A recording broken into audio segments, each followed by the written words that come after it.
Veins తో బాధపడుతున్నారా? భారతదేశంలోనే బెస్ట్ ట్రీట్మెంట్ అందించే ఏకైక హాస్పిటల్ ఏవిస్. నమస్తే అమ్మా. నమస్తే అమ్మా. అమ్మ, అసలు ఉపవాసాల దీక్ష ఎవరెవరు చేయాలి, ఎప్పుడు చేయాలి, ఎందుకు చేయాలి? ఉపవాసం చేయడం వల్ల చేసే వాళ్ళక, లేకపోతే తల్లి చేస్తే పిల్లలక, తండ్రి చేస్తే భర్తకి, భార్యకి, పిల్లలకి, ఇంట్లో వాళ్ళకి, దేవుడిక? అసలు ఎవరి కోసం చేసుకోవాలి? అసలు ఉపవాసం అంటే ఏంటి? ఉపవాసం అంటే అట్లా కంప్లీట్ ఫాస్టింగ్ ఉండడం. మీ భాషలో ఉపనివాసం, దేవుడికి దగ్గరగా ఉండటం అంటారు. అదే కదా. మరి భగవంతుడికి దగ్గరగా ఉండే ప్రయత్నంలో దానికి అడ్డం వచ్చేటటువంటి వాటిని తొలగించుకునే ప్రాసెస్లో ఉపవాసం ప్రధానమైంది. ఇప్పుడు ప్రాక్టికల్ గా ఆలోచిద్దామమ్మా. నేను ఇప్పుడు ఉపవాసం ఉన్నా, ఈ రోజు నేను దేవుడికి దగ్గరగా ఎలా ఉన్నానమ్మా? ఇప్పుడు లేను కదా. అప్పుడు దాన్ని ఫాస్టింగ్ అంటారు, నాట్ ఉపవాసం అన్నారు. ఉపవాసానికి ఇంగ్లీష్ ట్రాన్స్లేషన్ ఇస్ ఫాస్టింగ్ కాదు. కాదు, ఫాస్టింగ్ అంటే ఇప్పుడు కడుపులో నొప్పి వస్తే కూడా పోటేం తినకు ఫాస్టింగ్ అంటారు. ఇంటర్మీడియట్ ఫాస్టింగ్ అని చెప్తున్నారు, ఫాస్టింగ్ హెల్ప్స్ అని చెప్తున్నారు. ఇవి వీటన్నింటికి మన ఉపవాసానికి తేడా లేదా? అన్నం తినకుండా ఉన్నంత మాత్రం ఉపవాసం అవదు కదా. అవదు కదా. ఉపవాసం అంటే భగవంతుడికి మనకి దగ్గరగా ఉండడానికి తగినట్టుగా చేసుకోవడం ఉపవాసం. కడుపు నిండా అన్నం తిని కూర్చుంటే ఏమవుతుందమ్మా, కునికిపాట్లు అన్నా వస్తాయి, బద్ధకం అన్నా వస్తుంది. తర్వాత ఇప్పుడు శివరాత్రి వస్తుంది, రేపు శివరాత్రి నాడు ఉపవాసం ఉండడం వల్ల ఏం జరుగుతుంది? ఇంట్లో వంట పని ఉండదు, అంటు తోముకోవడం ఉండదు, తినడానికి టైం వేస్ట్ లేదు, అరిగించుకోవడానికి రెస్ట్ అక్కర్లా. ఎన్ని పనులు? వంట, వడ్డన, తినటం, కడుక్కోవడం, అరిగించుకోవడం. ఈ 5 పనులు లేకుండా ఆ సమయం కూడా దేవుడికి కేటాయిస్తే అది ఉపవాసం. అది ఇంట్లో ఉండే వాళ్ళకి. బయటికి వెళ్ళే వాళ్ళకి ఏం జరుగుతుందో చెప్తాను. ఎప్పుడైతే మీరు పూర్తిగా కడుపు నిండా తినకుండా ఉంటారో, అండర్లైన్, కడుపు నిండా తినకుండా ఉంటారో అప్పుడు చురుకుగా ఉంటారు, కదా. ఆ చురుకుగా ఉన్నప్పుడు ఏమవుతుంది? ఇవాళ ఉపవాసం కదా, కనీసం శివుణ్ణి తలుచుకుందామని జ్ఞానం వస్తుంది. లేకపోతే రోజు ఉండదుగా. మన పనుల్లో మనం ఉంటాం, పక్క వాళ్ళతో మాట్లాడుతుంటే ఏదో ఆలోచిస్తాం, ఏదో చేస్తాం. కానీ ఇది మనకి దైవాన్ని తలుచుకోవాలని గుర్తు చేస్తూ ఉంటుంది. కాస్త 1-2 సార్లు తలుచుకుంటాం. ఇది ప్రధానమైనటువంటి అంశం. ఎందుకంటే ఎప్పుడు మనం దైవ ధ్యానాన్ని కూర్చుంటే, ధ్యానం, యోగా మొదలైన పేర్లు పెట్టుకుని నిద్రపోతూ ఉంటారు చాలా మంది కదా. అది కాకుండా ఉండాలి అంటే నువ్వు ధ్యానంలో నిమగ్నమైనప్పుడు నిద్ర కాకుండా చురుకుగా ఉన్నటువంటి మానసిక స్థితి ఉండాలి. అది ఉండడానికి బరువుగా ఆహారం తీసుకోకూడదు, అట్లానే ఖాళీగా ఉండాలి. అట్లానే ఉపవాసాల్లో పుట్టిగా మానేయమని మన వాళ్ళు చెప్పాలి. అంటే కంప్లీట్ గా వాటర్ కూడా తీసుకోమా శివరాత్రి గురించి అయితే? అది అంత చెయ్యక్కర్లేదు. ఎందుకు అంత చాదస్తంగా చేస్తారో గానీ ఎక్కడా అలా చేయమని చెప్పలేదు. ఉన్నప్పుడు తప్పనిసరిగా నీరు తీసుకోవచ్చు, ఇంకొంచెం కావాలి అంటే పాలు తీసుకోవచ్చు. ఇంకా ఓపిక లేదు, మందులు వేసుకుంటానంటే పండు తినచ్చు, అంతే. అంటే ఉప్పు కారాలు అన్ని హెవీగా ఉండి అరగడానికి టైం పట్టేటటువంటి ఆహారం తీసుకోకుండా, తేలికగా నీరసం రాకుండా, పొట్ట మీద బరువు లేకుండా ఉండేటటువంటిది తీసుకోవడంలో తప్పు లేదు. వండిన పదార్థాలు ముఖ్యంగా అవాయిడ్ చేయొచ్చు. వండిన పదార్థాలు, ఉప్పు కారాలు ప్రధానం. ఉప్పు కారాలు తింటేనే వస్తుంది ప్రాబ్లం అంతా. అది లేనప్పుడు ఏం పర్వాలేదు. కనుక ఇలా ఉండి ఈ సమయం అంతా కూడా దైవ ధ్యానంలోనో, పూజో, జపమో, తపమో ఏదో ఒకటి దానితో కేటాయించినప్పుడు అది పరిపూర్ణమైనటువంటి ఉపవాసం అవుతుంది. లేకపోతే లంకణం అంటారు మన వాళ్ళు. ఫాస్టింగ్కి అర్థం లంకణం, తిండి తినకుండా ఉండడం, కడుపు కాల్చుకోవడం, అది చేసేది. ఉపవాసం ఉంటేనే దేవుడు మనకి బ్లెస్సింగ్స్ ఇస్తాడా అని నా కొడుకు అడిగాడమ్మా నన్ను. ఇవ్వడమ్మా. ఉపవాసం ఉన్నంత మాత్రాన దేవుడు బ్లెస్సింగ్స్ ఇవ్వడు. ఉపవాసం గనక చేసినట్టయితే దేవుడితో మన మనసు లగ్నమై ఉన్నప్పుడు, దేవుడికి సమీపంగా మనం ఉన్నప్పుడు, దేవుణ్ణి తలుచుకుంటూ ఉన్నప్పుడు, రోజు కన్నా ఎక్కువసేపు దైవ ధ్యానంలో మనం సమయం గడిపినప్పుడు భగవంతుడు మనకి అనుగ్రహం ప్రసాదిస్తాడు.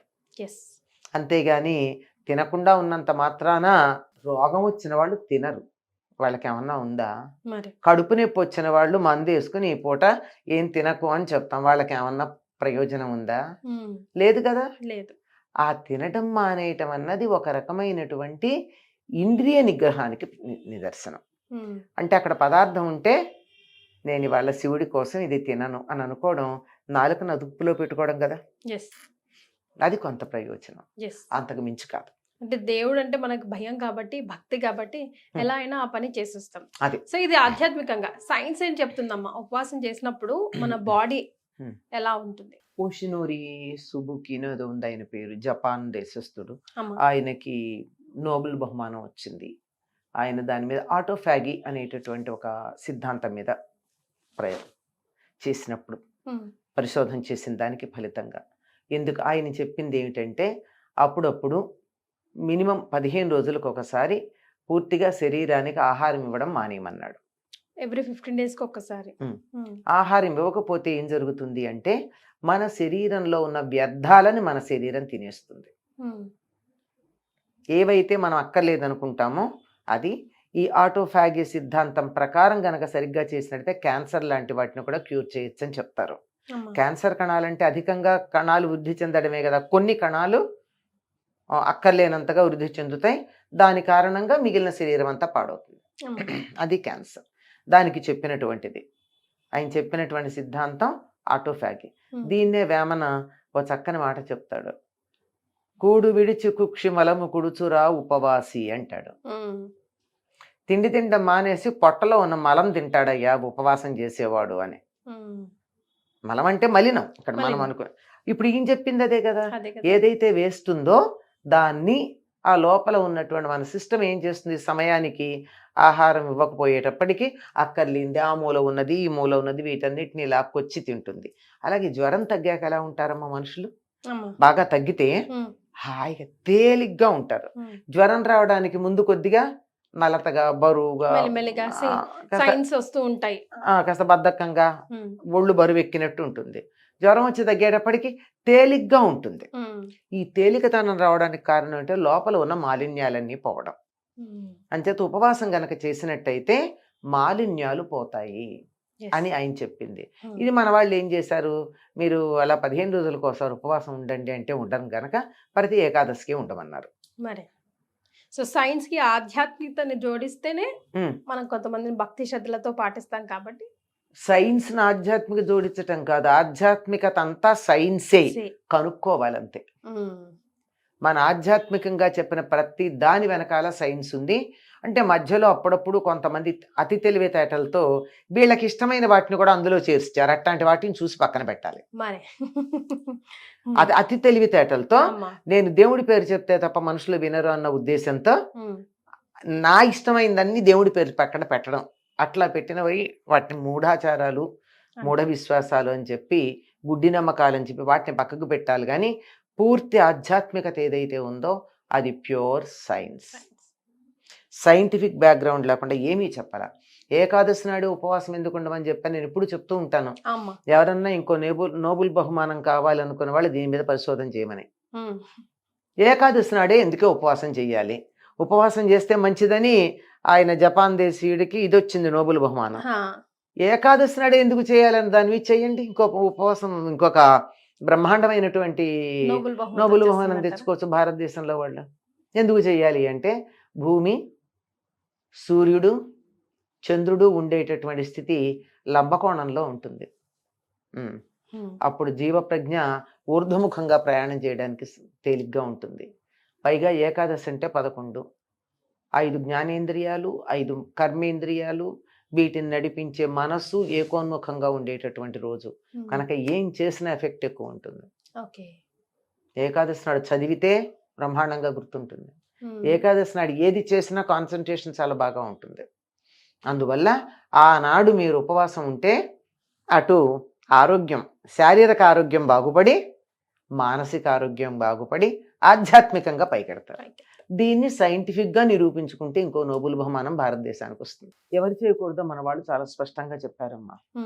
బాలింతలు, గర్భవతులు, చిన్నపిల్లలు, వ్యాధి వచ్చి తగ్గేవాళ్ళు, రోగం ఉన్నవాళ్ళు, శారీరక శ్రమ చేసేవాళ్ళు ఉపవాసం చెయ్యకూడదు అని నిశ్చయంగా చెప్పారు. ఈ మాటనే సౌదీ అరేబియా రాజు ఈ మధ్య నిన్ననో మొన్ననో ప్రకటించినట్టున్నాడు. ఏమని, ఈ రంజాన్ ఉపవాసాలు చిన్నపిల్లలు చేయకూడదు అని.